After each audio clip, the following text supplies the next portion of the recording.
സുഹൃത്തുക്കളെ, KKG ഇഫക്റ്റിൻ്റെ 114 എപ്പിസോഡിലേക്ക് സ്വാഗതം. ജപ്പാൻകാരുടെ മാരത്തോണിൻ്റെ പിതാവാണ് ഷിൻഷോ കാനിക്കുരി.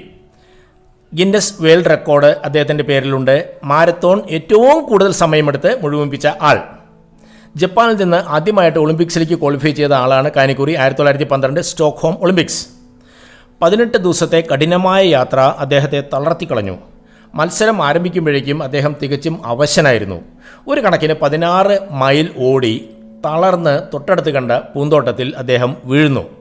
അവിടെ ഒരു പാർട്ടി നടന്നുകൊണ്ടിരിക്കുകയായിരുന്നു. അവർ അദ്ദേഹത്തിന് ഓറഞ്ച് ജ്യൂസ് നൽകി. 1 മണിക്കൂർ അവിടെ ചെലവഴിച്ച ശേഷം മത്സരം മുഴുമിപ്പിക്കാൻ പറ്റാഞ്ഞതിൻ്റെ ദുഃഖം കാരണം ആരോടും പറയാതെ കാനിക്കുരി സ്ഥലം വിട്ടു. കാണാതായവരുടെ പട്ടികയിലേക്ക് കാനിക്കുരിയുടെ പേരും വന്നു ചേർന്നു. വർഷങ്ങൾ കഴിഞ്ഞു. സ്വീഡനിലെ ഒരു പത്രപ്രവർത്തകൻ കാനിക്കുരിയെ കണ്ടുപിടിക്കുകയും ഒരു ലേഖനം പ്രസിദ്ധീകരിക്കുകയും ചെയ്തു. സ്വീഡിഷ് അധികൃതർ കാനിക്കുരിയുമായി ബന്ധപ്പെട്ടു.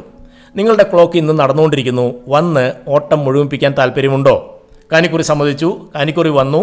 ആ മാരത്തോൺ ഓട്ടം മുഴുവനാക്കി. എടുത്ത സമയം 54 വർഷം 8 മാസം 6 ദിവസം 5 മണിക്കൂർ 20.3 സെക്കൻഡ്.